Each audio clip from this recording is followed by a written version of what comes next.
And it's disappointing that I have to give this speech at 20 to 1 in the morning because the Labor government want to ram this bill through and avoid any scrutiny and transparency, and they certainly wouldn't want the media reporting on just how damaging and destructive this bill will be to the country of Australia.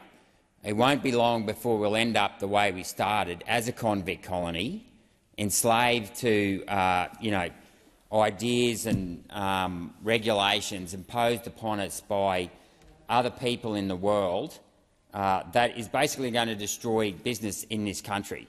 I mean, what this bill does, it wants to get big companies to reduce their emissions by 5% per year until 2030. The only way you can really ever do that is through offsets, because it's impossible not to produce carbon dioxide if you're running power. So if you're going to buy offsets, you're going to have to either buy offsets offshore, which means money is going to go offshore, or you can actually move offshore, which means that money, businesses and jobs will go offshore. You can go broke, which means basically people lose their jobs here in Australia, or you can buy offsets here in Australia.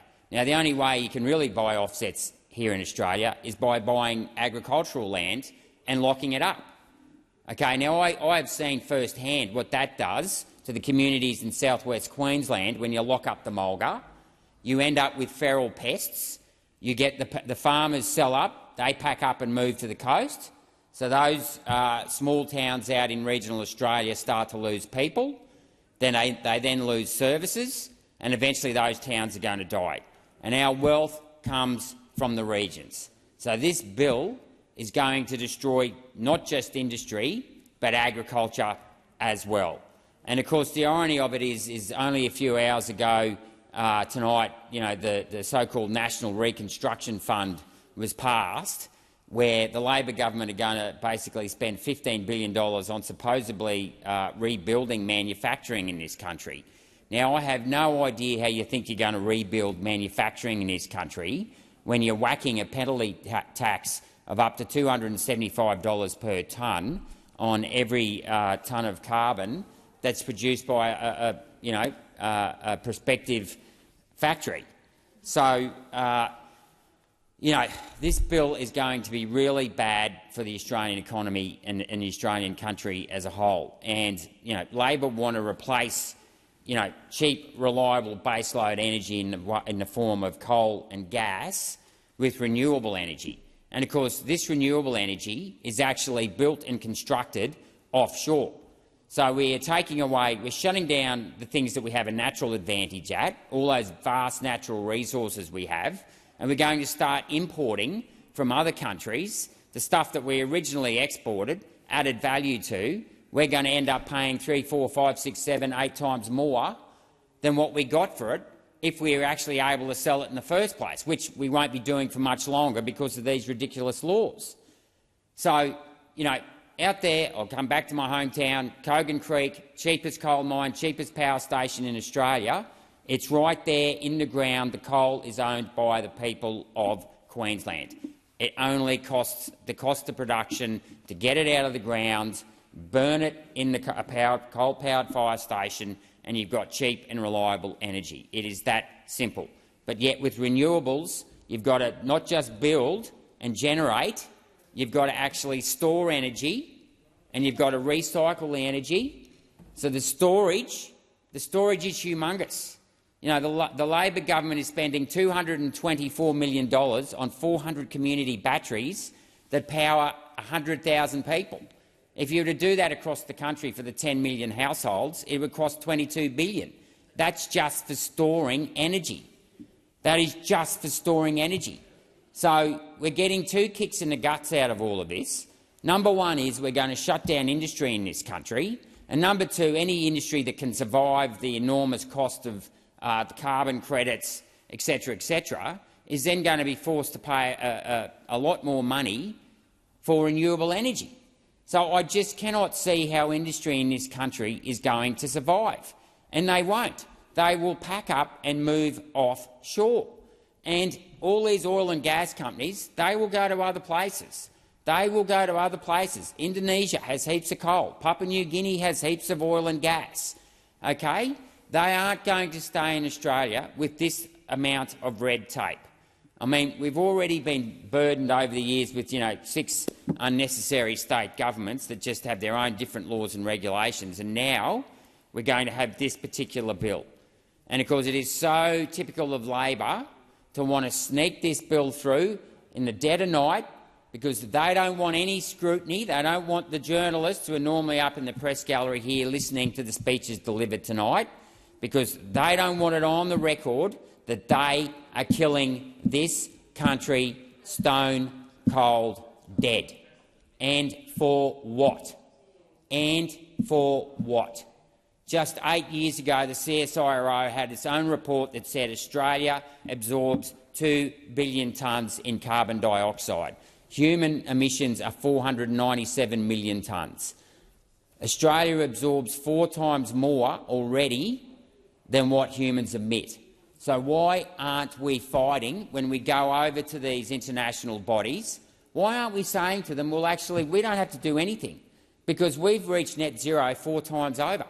Why aren't we out there turning this upside down and actually getting these other countries to buy carbon credits off us? Why on earth is Australia, one of the least densely populated countries in the world, paying a tax on an ideology that hasn't even been proven? The whole name greenhouse gas is an oxymoron. Greenhouse is a solid object. It traps convection. Gases don't trap convection. CO2 absorbs incoming radiation as well as outgoing radiation. It absorbs the incoming radiation at 2.8 microns, 5 times stronger than the outgoing radiation. Don't believe me? Look at the NASA energy budget. It's all there. And yet you people sit here day in, day out saying that this isn't enough. This bill doesn't go far enough. We've only got 20 years to save the earth or it's all going to come to an end. Well, let's look at some of these crazy predictions. Al Gore said that there's a 70% chance that there's going to be no ice in the Antarctic over summer. Never happened. Greta Thunberg said that in 5 years' time, which is about 2 months away, the world is going to be past a cataclysmic climate event from which we can never return. Not going to happen. Tim Flannery said that the dams would never fill again. Never happened. We've filled them up numerous times. I'm still waiting. I've got a fatwa out on my good friend Andrew Bragg here that if Fort Denison hasn't actually halfway underwater by 2030, I'm coming for him. And he knows it, and he'll be sitting up there in his room and he's quaking in his boots, because he knows, and I will guarantee you, that if I'm still here in 2030, the water levels will not have risen, because they've been predicting this rubbish since the 70s. And I noticed Senator Rice was out there saying how 30 years ago she was taught about climate change and greenhouse gases. Well, guess what? Climate change does exist. It's the weather. Tycho Brahe proved it in 1609, him and Johannes Kepler, because the planet moves in an ellipse. Okay, sometimes we're further from the sun and sometimes we're closer to the sun. That affects climate. 20,000 years ago we had an ice age. We've actually been warming for 20,000 years. It's called the Holocene period. There's plenty of evidence of all of this going on. But yet here we are tonight, driving our country into the ground because of a fantasy from this side of the chamber that think that women can be men and men can be women and black people can be white people and white people can be black people and gases can be solids and solids can be gases.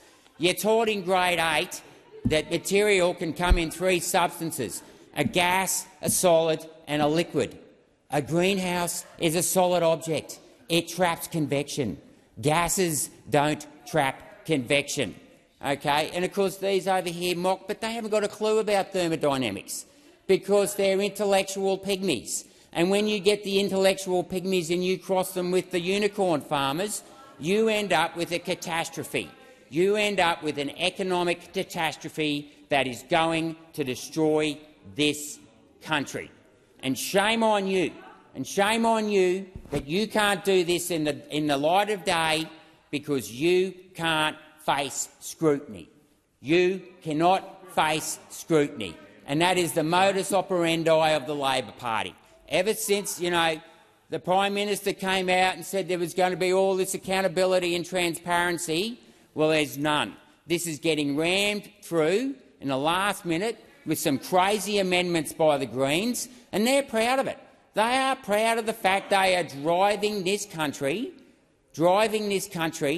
into bankruptcy. We are going to be the Argentina of the 21st century at the rate we're going, and it won't take long with you guys. It's not going to take long with you guys to drive us into the ground, because you guys have no idea what you're talking about. You're ideological fools, and this bill, I tell you what, you'll have reversed course on this by 2030. You will reverse course on this before 2030, because we are going to see jobs driven out of this country. I mean, and this is on top of, and as we transition from the cheap, reliable baseload energy to the renewable energy, this is on top of the cost of living pressures, because we've got an RBA that's jacked up interest rates by 10%, on the back of all this crazy spending from COVID forced on us by the crazy Labor premiers. Okay? This is going to end very bad very, very soon. And, for you guys to be sitting over there laughing, well, mark my words, the day will come when we look back on you guys and the world, we won't be laughing, we'll be shaking our heads going, why on earth did we let this happen? And you're sitting there all buried in your phones because you know that you can't justify this bill, because you don't have the intelligence nor the integrity, okay, to actually explain this bill. You cannot explain how sticking a carbon tax on industry for— Point of order.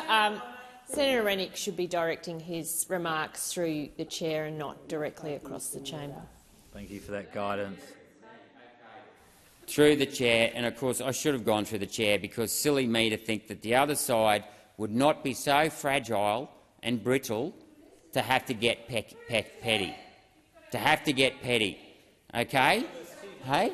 And that's because they can't handle the fact, Mr Deputy President, that they don't want to be scrutinised.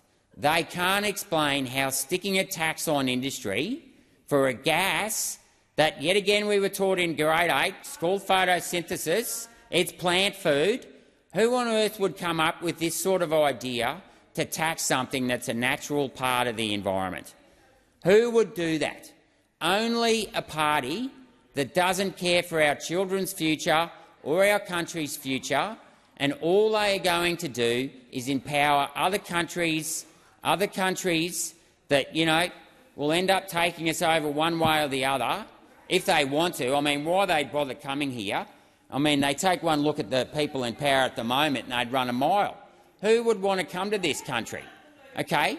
And yet, and the other thing is, this is what I love about Labor policy. It is so inconsistent. They're out there skiting about how they've got a high immigration rate, right? They're saying, oh, we've got 300,000 immigrants coming in again. If you wanted to reduce emissions, wouldn't you actually lower immigration? Wouldn't you lower immigration? And while you're at it, stick a tax on the universities that don't pay tax on all these fees they earn from foreign students. Okay? Why don't you get the universities to pay for all the extra demand from these students as they come in and take houses? I mean, you're going to put this housing fund up. Yet again, more contradictions from the Labor Party. High immigration that puts pressure on the cost of living, pressure on housing. What are you going to do about it? More immigration, because, of course, they can always then get the immigrants, they meet them at the border and say, vote for us, we're Labor, we're going to look after you. And, of course, it's all false economy stuff. It's all false economy stuff because this party has no idea what they're doing. They don't understand economics, they don't understand science, they don't understand patriotism. They are an absolute, utter disgrace. An absolute, utter disgrace that has basically got to ram this legislation through in the dead of night.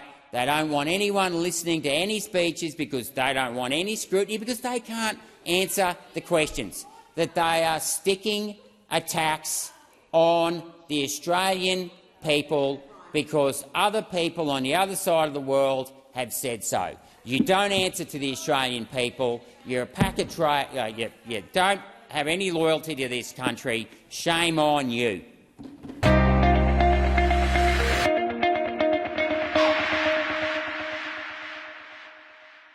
Authorised G. Rennick, LNP Chermside.